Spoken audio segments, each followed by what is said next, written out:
parte de estudios superiores a las universidades del país, y por eso yo he querido darle en esta charla una aproximación.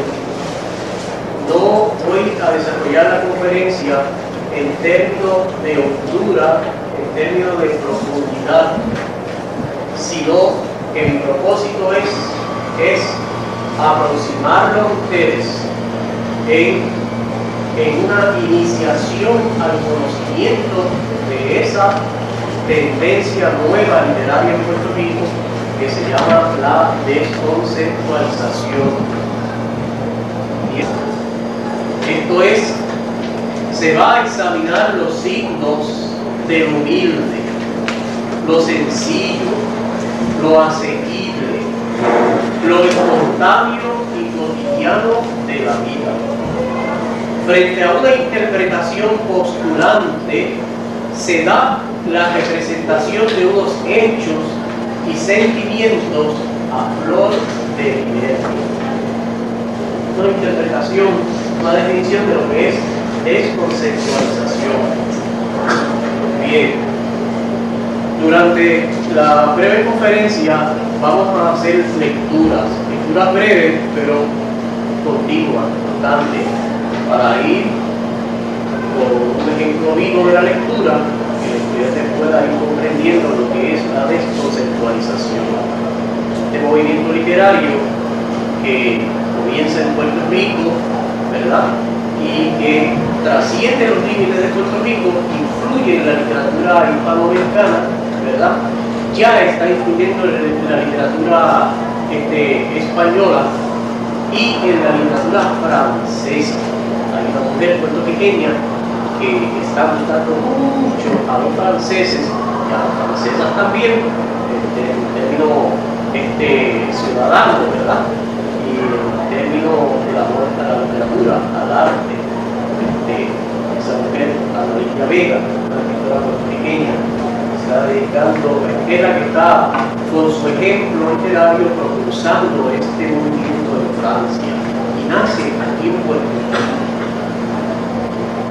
Vamos a tener unas lecturas que son fuertes. Una de las características de la desconceptualización es esa. Van a ser fuertes. Yo les voy a pedir a ustedes indulgencia, ¿verdad?, en sus oídos, indulgencia en su dignidad, ¿verdad?, paciencia, porque van a oír palabras un poco fuertes y situaciones un poco fuertes. Bien, primero que vamos a hacer es que vamos a tener una pequeña lectura, que es la siguiente. Trompoloco, si usted va a preguntar quién es el autor, de dónde procede, todo eso se va a decir ahorita.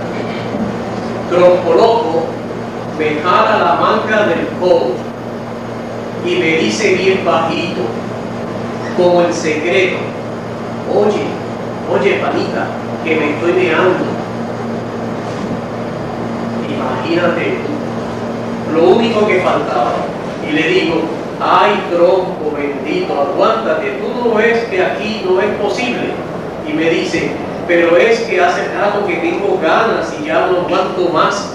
Entonces me pongo a pensar rápido, porque aquello era una emergencia, ¿no? Y lo único que se me ocurre es ir a preguntarle al inspector que si se podía hacer.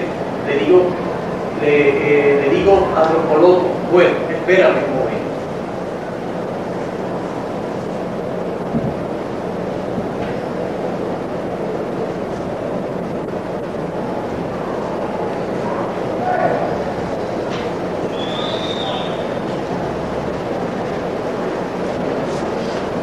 Y el inspector me hace un señalamiento y yo le digo que eso mismo le había dicho yo, que se aguantara, pero que ya no podía. Entonces me dice: bueno, que lo haga donde quiera que pueda, pero que no se aleje mucho.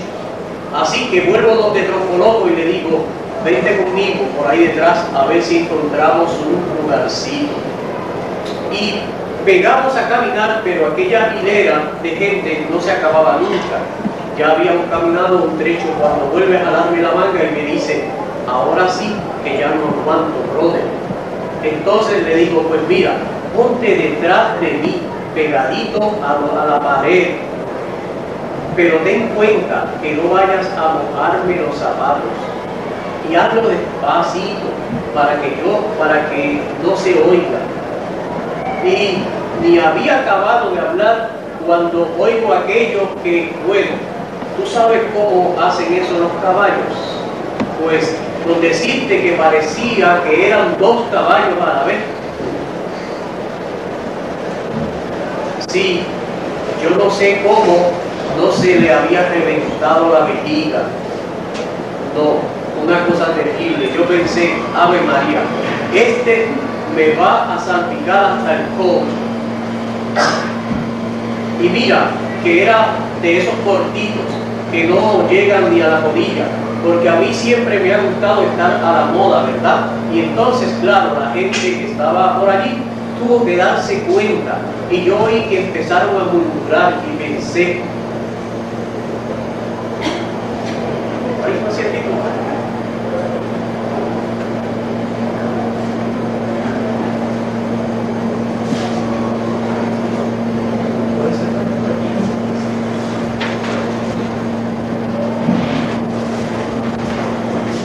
Ya tú sabes cómo es el asunto aquí. Yo pensando todo eso y troncoloco que no acababa cristiano las cosas que le pasan a uno en este país. Después las cuentas y la gente no que se las trae, bueno,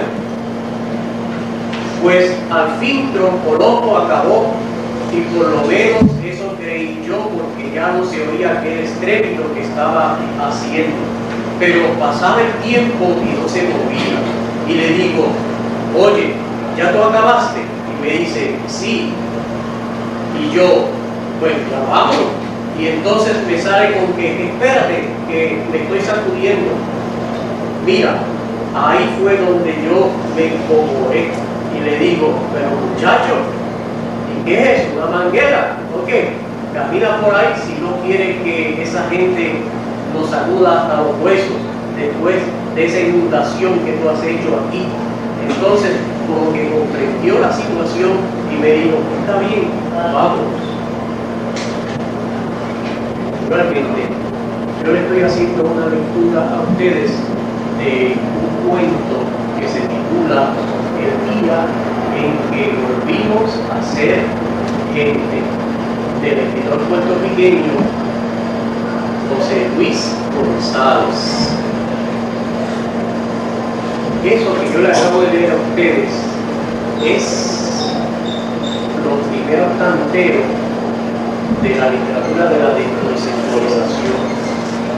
José Luis González es el precursor, y ahí, en ese cuento, se encuentran los primeros fininos de la desconceptualización, del movimiento desconceptualización.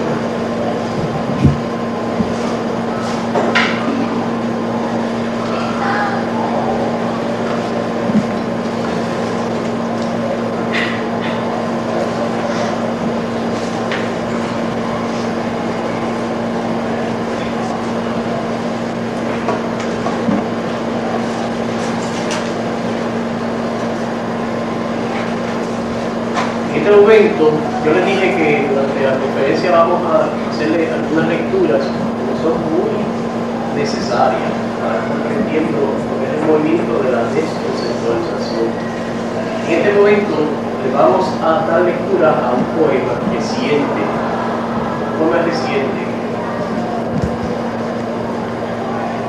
Este poema es de Aleja María Dávila.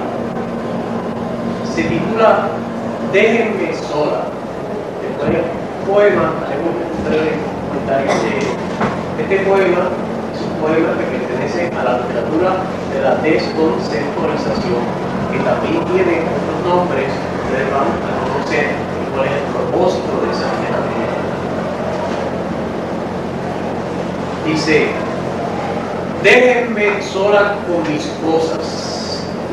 Déjenme sola en mi baño con mis pestes y mis excreciones, mis intimidades. Déjenme sola en mi cuarto al desvelo, alucinada, llena de llagas, ardorosa y aullando. Dejen que llore cuando me dé la gana, mientras friego o descongelo el freezer, que rabie, probando las habichuelas, que voltee desesperada el arroz. Excúsenme del beso por un tiempo. Déjenme ya, impúdica, maldita, en viaje, a salvarme o joderme, acosada, sitiada por el cerco de barcas de garimbo en el pellejo. Déjenme por la calle pensando en lo que se le antoje, dándole mordiscazo al aire. No me sujeten ahora que voy a coger el monte. Quiero escupir encima del pasto más tierno, espantar mariposas amarillas, abofetear margaritas, chascar retollo, descoyuntar capullo. Traigo conmigo mi espátula de hueso para vomitar quebradas por los chinos y el agua. No me saluden, déjenme así apestada, espinada con la rosa, hincada en esta piel de lama hedionda. No me hablen, no me miren, por lo menos no grito. Déjenme sola, coño, déjenme que me jodan.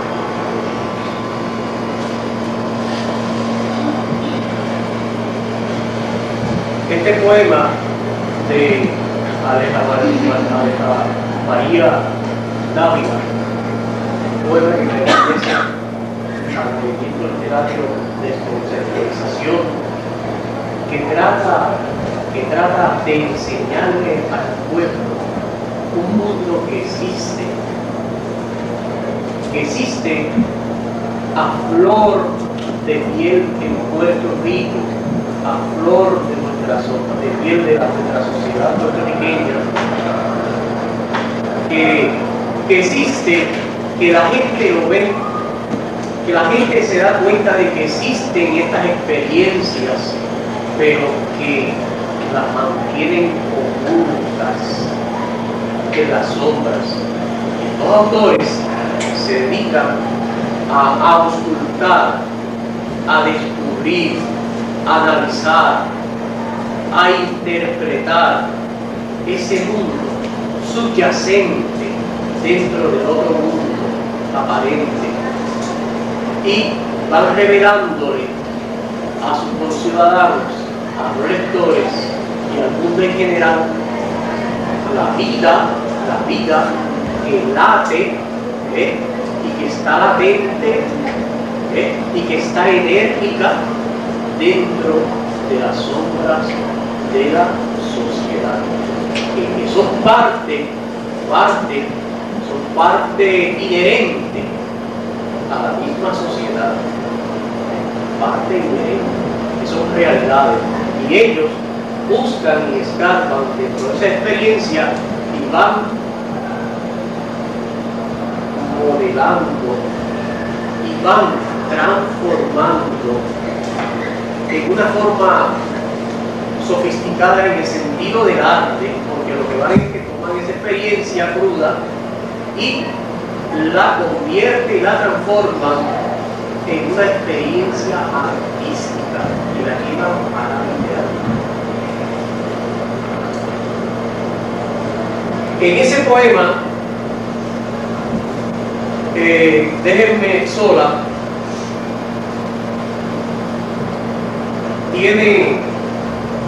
revienta, ¿verdad? Estalla una condición, una situación emocional. Y ahí ella reclama respeto para su identidad como mujer. Y revela también en ese poema unas ansias de libertad. Y en ese poema también se descarga lo emocional, la afirmación de su identidad el ansia de libertad, lo expresa a través de elementos plebeyistas y cotidianos. Ahora tenemos que escribir la palabra cotidiana.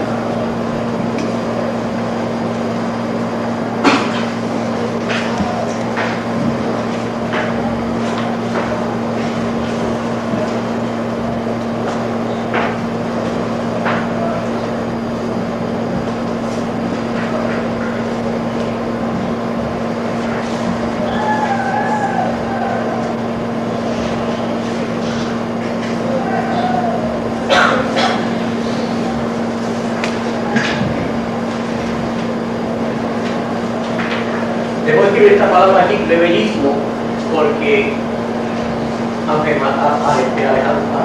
Aleja María Dávila, utilizando unos elementos plásticos, que se llaman unos elementos que están constituidos en ese poema, se llaman elementos plebeyistas, ella revela su emoción, ella revela su identidad como mujer, y ella revela su ansia de libertad a través de sus elementos plebeyistas.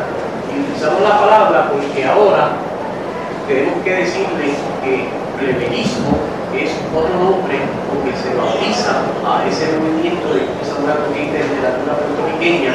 También se le dice plebeyismo.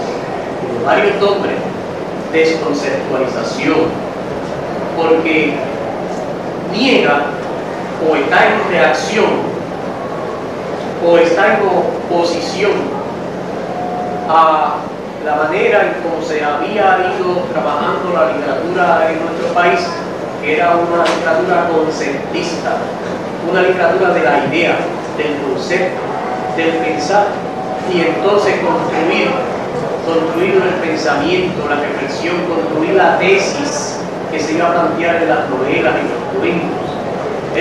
Y entonces ese tipo de movimiento literario está en contravención o en contraposición a ese movimiento conceptista que siempre ha ocurrido. Por eso se llama desconceptualización, rompe con la conceptualización.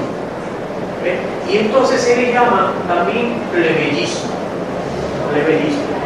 Pero vamos a decir algo más sobre el plebeyismo y desde que terminemos este temacito sobre este poema. Dice: descubre en ese poema la condición angustiosa, terrible de la drogadicción. No sé ustedes se dieron cuenta. Sus alucinaciones están presentes en ese poema, en el mundo de la drogadicción, donde esta mujer ha caído, no necesariamente ella, sino ella toma la experiencia de mujeres semejantes en esas condiciones, las penetra dentro de su ego, y esa experiencia de esas mujeres ella las siente, las padece, las vive, y puede entonces escribir un poema como si fuera una mujer para revelar al mundo lo que pasa en ese mundo de la drogadicción. Sus raíces étnicas, ese pueblo, sus raíces étnicas reveladas en los motivos naturales chinos, mariposas, amarillas, quebradas, margaritas, capullo, y la alusión a una pieza arqueológica taína, espátula de hueso, que es un elemento plástico. El poema tiene dos etapas. En la primera etapa nos lleva por el entorno hogareño, en la atmósfera cálida que es rutinaria en el hogar. En la segunda, ahí pues ustedes notarán que ella habla del arroz, de la habichuela, del freezer. Está trayendo al poema el entorno cálido de un hogar, pero con un trasunto cotidiano, diario, sencillo, humilde, que a través de esos elementos se descubre un mundo infinito de significación. La segunda etapa nos abre las puertas a un inframundo en la entraña del vicio destructor, que está bajo el efecto de la heroína, alucinada, transportada. En ambas etapas se aferra a los elementos de la desconceptualización y ellos le tienden un brazo de esperanza. Presenta la tragedia que viven muchas mujeres en el país.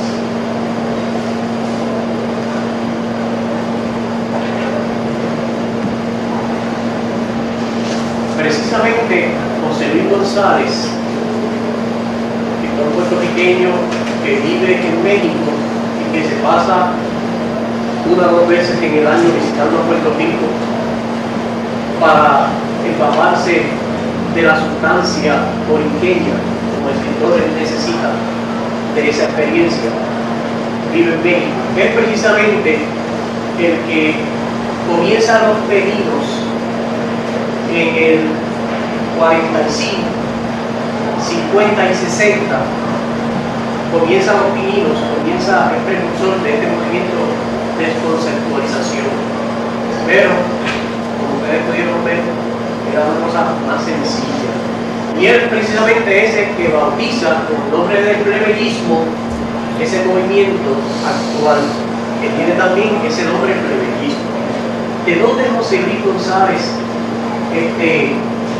saca el nombre del plebeyismo? Yo pudiera decir, aquí tengo un libro para hacer referencia, pero lo que voy es a achicar. Resulta que José Ortega y Gasset, filósofo español,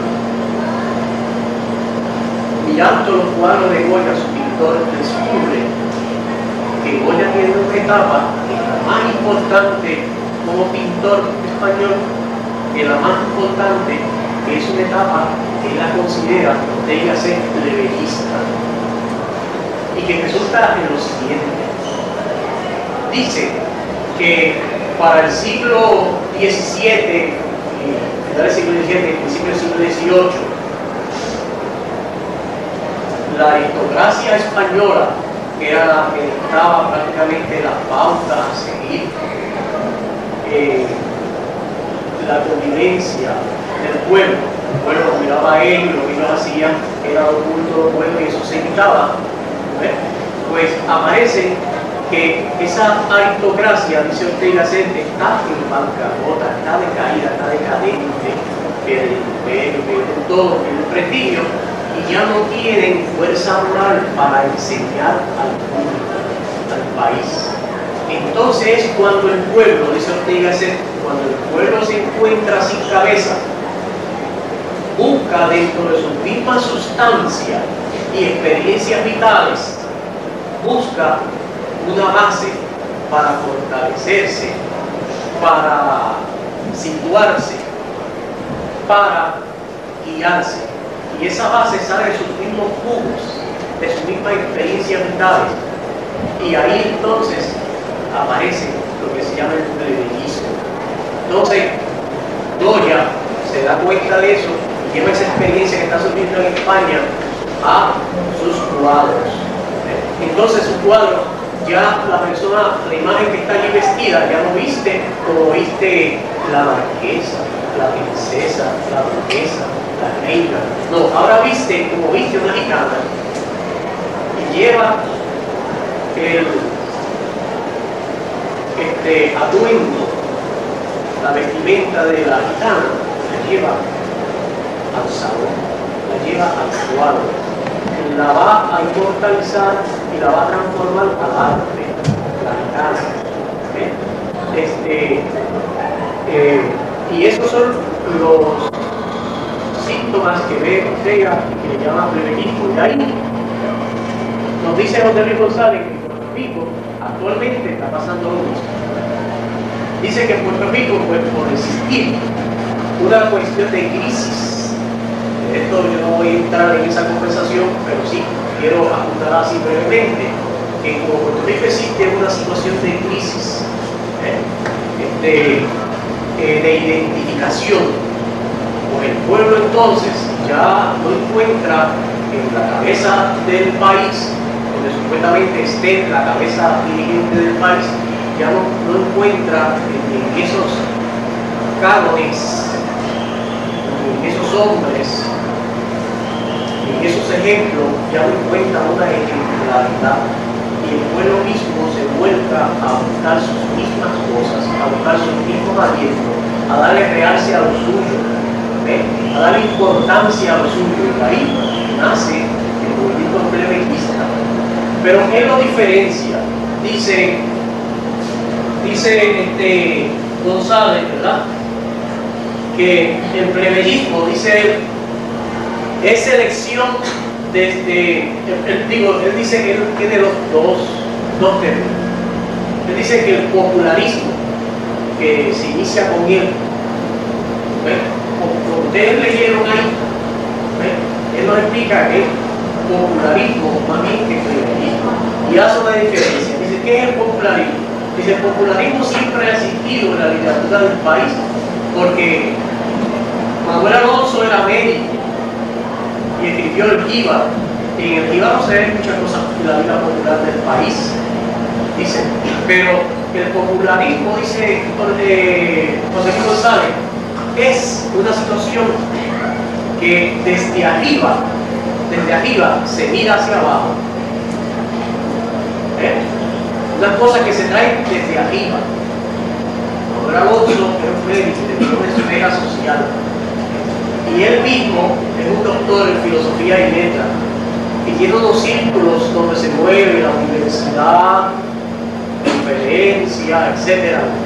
Pero que el plebeyismo, dice él, que es distinto. Yo le voy a leer los dos conceptos. Dice él, popularismo, selección desde arriba, de formas de abajo, que no aspiran a ser modelos. Selección desde arriba, la forma de abajo se le presenta a la gente sin intención de llegar a ser modelo. Dice, pero el plebeyismo no. Dice, el plebeyismo es creación de modelos desde abajo y su imposición hacia arriba. Y eso es lo que está haciendo ahora mismo el escritor más destacado de Puerto Rico actualmente, que se llama Luis Rafael Sánchez. Él se ha ido prácticamente a vivir en el inframundo, en el mundo de la subcultura prácticamente. Y de ahí él ha sacado una rica experiencia de trabajo y está con toda esa experiencia llevándola a los libros, a la literatura, ¿verdad? Transformándola en arte para que entonces llegue arriba y se imponga arriba, desde abajo. Ese es el plebeyismo. Así que hay una diferencia entre populismo o popularismo y plebeyismo. El plebeyismo nace desde abajo y se impone en los de arriba. El popularismo nace desde arriba buscando lo que está abajo. Entonces lo que está de moda ahora, el movimiento fuerte, es el plebeyismo. El plebeyismo también se llama desconceptualización y también se le conoce como dialectismo.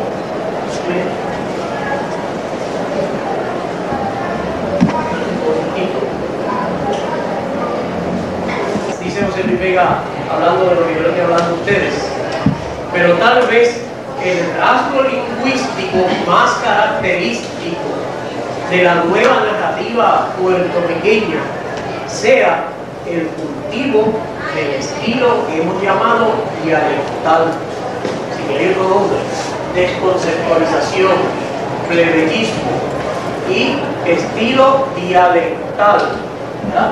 Dice, esto es la tendencia de elaborar una lengua artística a partir de las modalidades dialectales del habla popular puertorriqueña.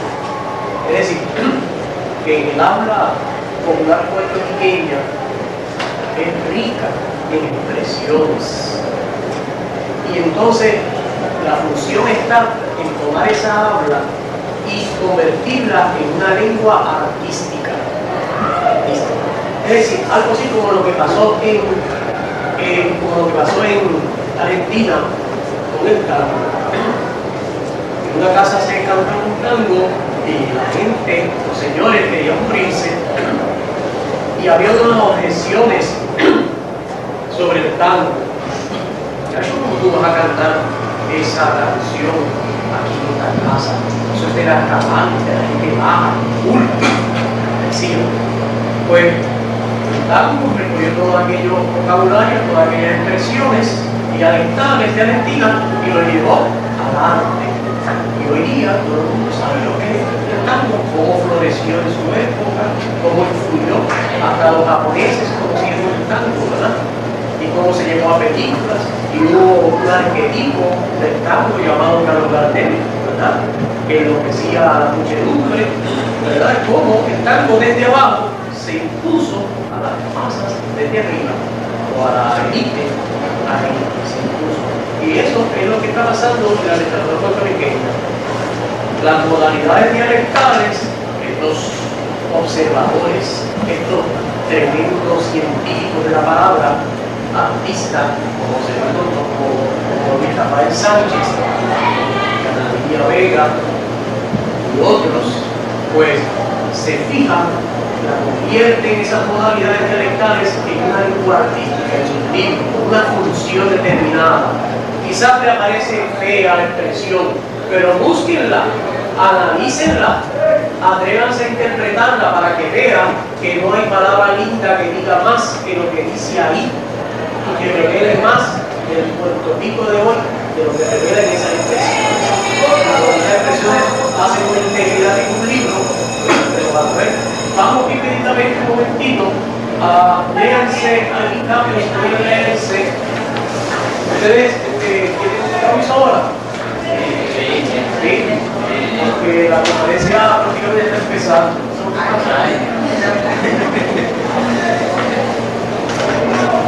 Que usted leyera que eso.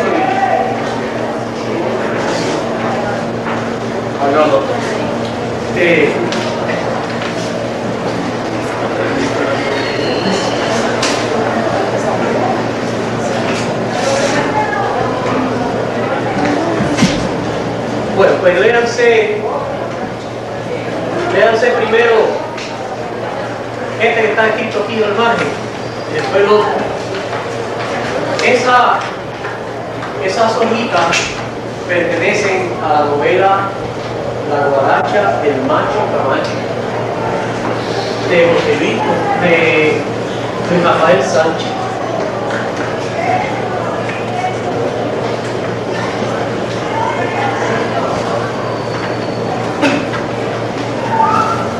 Esto es tan grande, yo no he...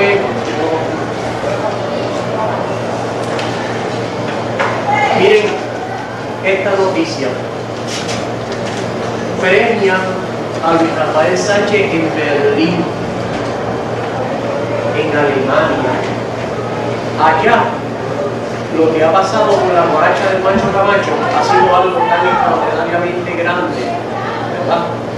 Que el mundo literario de hoy ha encontrado que esa novela es una joya de la humanidad, porque revela de un país,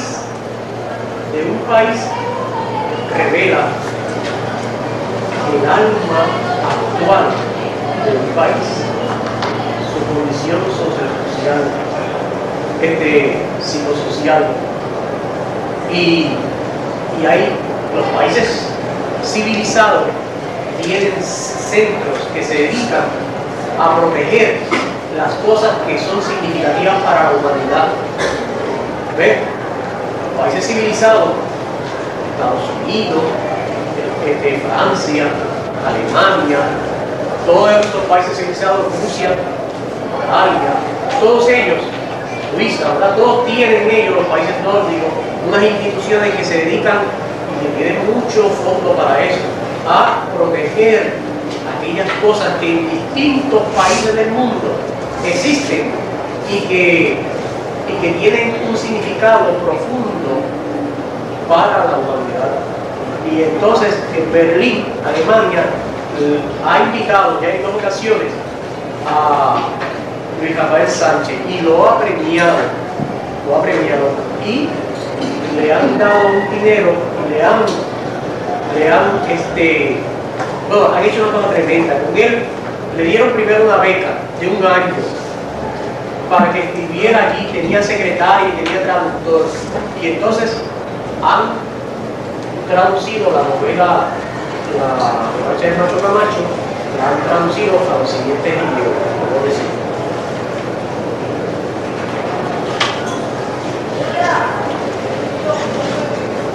La han traducido al portugués, al holandés, al italiano, al griego, al yugoslavio y al ruso.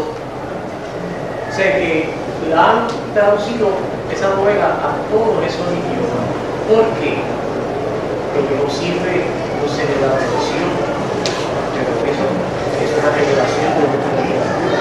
Ustedes, que son jóvenes, estudiantes puertorriqueños, son los primeros que están obligados a conocer esa novela. Y ustedes los que van para la universidad, porque están frente a una obra muy maravillosa. Lo que él ha hecho con el inframundo, cómo él ha convertido ese dialecto puertorriqueño en lengua artística literaria. Fíjense esta obra, dice él, ¿verdad?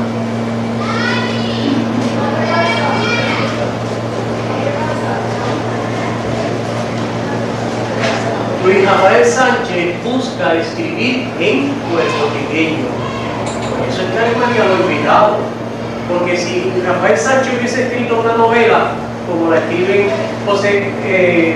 vamos a suponer Camilo José Cela, que fue ganador del premio Nobel de español, en el 83, ¿verdad? No, en el 89. Pues no hubiese invitado a Rafael Sánchez allá, porque está escribiendo más de lo mismo. Y es bueno que Camilo José Cela escriba como escriben los españoles, pero no es bueno que el puertorriqueño escriba como escribe el español. No, eso no le va a dar importancia. Es como cuando, no se dan cuenta, a veces muchachos, pero la gente, pero si usted está frente a un norteamericano, si usted está frente a una comunidad norteamericana y usted trata de ser como ellos lo van a despreciar horriblemente a ustedes. Pero si usted trata de ser como puertorriqueño frente a un grupo norteamericano, ellos se interesan en ustedes y le tienen un gran respeto, una gran admiración. Eso tiene muchas connotaciones. Entonces, Luis Rafael Sánchez ha escrito en puertorriqueño. Eso para ellos tiene una gran importancia. ¿Qué es el puertorriqueño? ¿Qué es esa lengua? Vamos a ver qué es. Si ahí se habla español, ¿por qué es puertorriqueño? Y cuando van y descubren que hay entonces, a Luis Rafael Sánchez acaba, porque los mismos Estados Unidos ahora acaban de darle, solamente hay 10 maestros en Estados Unidos a los que le pagan $100,000 anuales. Nada más que para que esté dando conferencias y escribiendo. Y lo han contratado con $100,000 anuales. Porque Estados Unidos ve en él que es una, digamos, propiedad para la humanidad. Así como aquí tenemos el edificio que hay que conservar, porque tienen en su arquitectura unas virtudes y unos valores ancestrales del pasado que no se pueden, que no puede destruirse, pues, y hay que protegerlo. Pues así mismo hay programas para proteger a esos hombres. Por ejemplo, en Estados Unidos existía una beca vitalicia para Einstein, que era un valor propietario de la humanidad, que no podían dejarlo destruir, que pasara hambre, que no pudieran producir. Hay que protegerlo que produzca. Y eso es hecho por la cabeza. Es decir, que estamos frente a una literatura que es nueva y que tiene mucha fuerza y que tiene mucha promesa. Ya no lo he dejado de leer, ¿verdad? Lea un ratito eso. Queremos entonces darle las gracias por haber escuchado esta pequeña charla sobre el tema la desconceptualización, nuevo movimiento literario en Puerto Rico. Nosotros tenemos entre nosotros una infinidad de visitas, entre ellos tenemos a la poetisa clareña Mirta Román, que ha producido su primer libro titulado Pensamientos Libres y que ya se enfila a producir su segundo libro de poemas. Este primer libro de poemas de Mirta es un libro de gran promesa, muy bonito, muy significativo su mensaje. Un compañero mío que es doctor en filosofía y letras y que es sobrino de Matos Paoli, Francisco Matos Paoli, leyó varios poemas de este libro y quedó impresionado, y él me dijo: pero ¿quién es esta muchacha que yo no la conozco? Pero vive en Lazo. Esta es una gran poetisa, y comentó favorablemente sus poemas. Nosotros la tenemos aquí entre nosotros, Vicky Mirta. También tenemos la presencia de una joven estudiante de la Universidad de Puerto Rico, recinto de Arecibo, una muchacha muy interesada, con grandes inclinaciones intelectuales, que está haciendo su bachillerato en español, en la Facultad de Español de la Universidad de Puerto Rico. Tenemos entre nosotros a Maribel Molina.